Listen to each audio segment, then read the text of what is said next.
हाँ, लेसन है आनंद की कला चल रहा है हमारा। इसमें बता रहे हैं हमें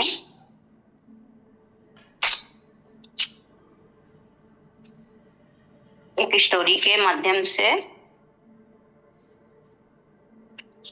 एक शाम एक राजमहल में उस गांव के कुछ प्रतिष्ठित लोगों को भोजन पर आमंत्रित किया गया। गांव का एक बूढ़ा धनपति वो भी आमंत्रित था। सज धज कर तैयार हो गया और उसकी बग्घी जोड़कर तैयार हो गई। वो बैठने को था, तभी उसे याद आया कि उसकी नास की डिबिया खाली है। नास की जो तंबाकू सूंघते हैं नाक में, उसे कहते हैं। उसकी नास की डिबिया खाली है। उसने सोने की डिबिया निकाली और अपने लड़के को कहा कि तू जल्दी से जा, अच्छी से अच्छी नास खरीद ला, इस डिबिया को भरवा ला। उसने 5 रुपये दिए और वो लड़का भागा बाजार की तरफ। लेकिन रास्ते में खिलौने की दुकान पर एक नई छोटी खिलौना गाड़ी आई थी। उसके भी दाम 5 रुपये थे और उस बच्चे का मन लालच से भर गया। बूढ़ों के मन तक खिलौनों के प्रति लालयित रहते हैं, तो बच्चों का तो क्या। उस बच्चे का मन लालच से भर गया और लोभ से जाकर खड़ा हो गया दुकान पर। उसके पास 5 रुपये थे। उसने 5 रुपये दिए और खिलौना गाड़ी लेकर वापस आने लगा। तो उसे ख्याल आया कि घर जाकर तो बहुत मुसीबत आएगी आज। नास कहाँ है? डिब्बी तो खाली है। पिता तैयार खड़े हैं। क्या करूं, क्या न करूं। तभी उसे रास्ते के किनारे घोड़े की लीद का ढेर पड़ा हुआ दिखा। थोड़ी सी लीद उठाकर उस डिब्बी में भर दी। रंग बिल्कुल एक जैसा था और देखने से पहचानना कठिन था कि क्या है। जाकर उसने पिता के हाथ में डिब्बी दे दी। उन्होंने देखी डिब्बी भरी थी, बड़े खुश हुए। उन्होंने डिब्बी को अपनी पॉकेट में रख ली।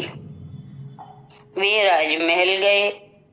जब भोजन का पहला दौर चला, राजा के पास ही धनपति बैठा था। पहले दौर के बाद उसने अपनी सोने की डिबिया निकाली। राजा को कहा, थोड़ी सी नास लेंगे? राजा ने कहा, अभी नहीं, थोड़ी देर बाद। तब उसने बड़ी चुटकी भरी और खुद नास ली।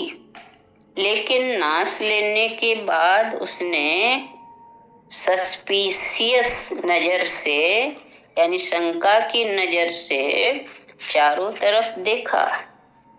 बड़ा सूंघ कर पहचानने की कोशिश की कि मामला क्या है।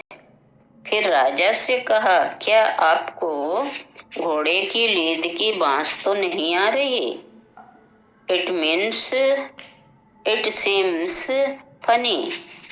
बड़ा अजीब सा लगता है। डू यू स्मेल हॉर्स डंग? राजा ने कहा, नहीं नहीं, यहाँ राजमहल में घोड़े की लीद की बांस कहाँ। फिर उसने डिब्बी बंद कर दी, लेकिन वह बार बार सूंघ सूंघ कर देखता रहा कि कहीं से घोड़े की लीद की बांस चली आ रही है। फिर दूसरे भोजन का दौर चला। उसने बाद में फिर डिबिया निकाली। कहा राजा से, आप लेंगे? राजा ने अब की बार इनकार करना ठीक नहीं समझा और राजा ने चुटकी भरी और जोर से नास ली। नास लेते ही वो भी संदेह भरी नजरों से चारों तरफ झांकने लगा और उसने कहा, आपकी नास बड़ी अद्भुत मालूम होती है, क्योंकि मुझे भी घोड़े की लीद की सुगंध आने लगी। उस भवन में और भी मेहमान थे।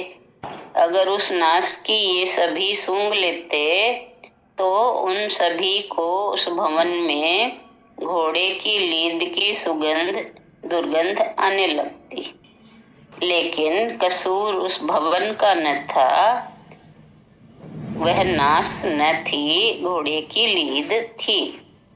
इन सारे जीवन में चारों तरफ दुख दिखाई पड़ रहा है। ये जीवन की दुर्गंध नहीं है, ये हमने कोई दुख भरी शिक्षा की नास अपनी नाक में भर रखी है। चारों तरफ हमें दुर्गंध मालूम पड़ रही है, दुख मालूम पड़ रहा है। फिर जिसको दुख मालूम नहीं पड़ता है, हम कहते हैं तुम अभी नासमझ हो। जरा थोड़े दिन जिंदगी में जियोगे तो पता चलेगा। अभी जवान हो, अभी होश नहीं। जब बूढ़े होंगे तब पता चलेगा कि जिंदगी असार है। बूढ़े होते होते तक वो भी नास चख लेगा। वह भी उन्हीं शास्त्रों को पढ़ लेगा, उन्हीं शिक्षकों के चरणों में बैठ जाएगा और वो भी उन मंदिरों मस्जिदों में हो जाएगा जहाँ वह नास दुख की बिक रही है। सारी दुनिया में बूढ़े होते होते तक बचना मुश्किल है। बच्चे बच जाते हैं, थोड़े बहुत दिन तक जवान बच जाते हैं, लेकिन बूढ़े होने तक बचना मुश्किल है।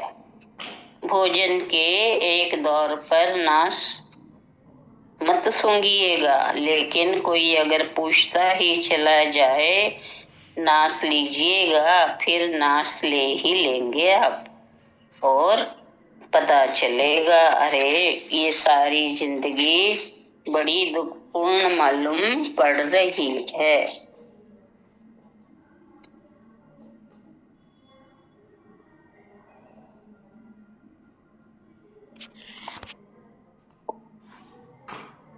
शिक्षाएं दुख भरी आदमी की छाती पर भारी पड़ गई और तरकीब है, जीवन को दुख सिद्ध किया जा सकता है और जीवन को कुछ भी सिद्ध किया जा सकता है। एक बात याद रखना, जो लोग अपने आनंद में लीन होते हैं उन्हें उसकी फिक्र नहीं होती।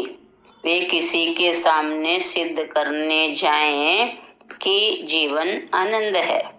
कभी आपको पता चला, जब आप स्वस्थ होते हैं तो आपको पता भी नहीं चलता कि आप स्वस्थ हैं। जब आप आनंदित होते हैं तब आपको पता भी नहीं चलता कि आप आनंदित हैं। जब आप प्रेम से परिपूर्ण होते हैं तब आपको पता भी नहीं चलता कि आप प्रेम से भरे हैं। लेकिन जब आप बीमार होते हैं तो पता चलता है मैं बीमार हूँ। जो आदमी आनंद से है उसे ख्याल ही नहीं आता कि सिद्ध करे कि जीवन आनंद है। इसे सिद्ध करने की जरूरत नहीं रह जाती। इतना ही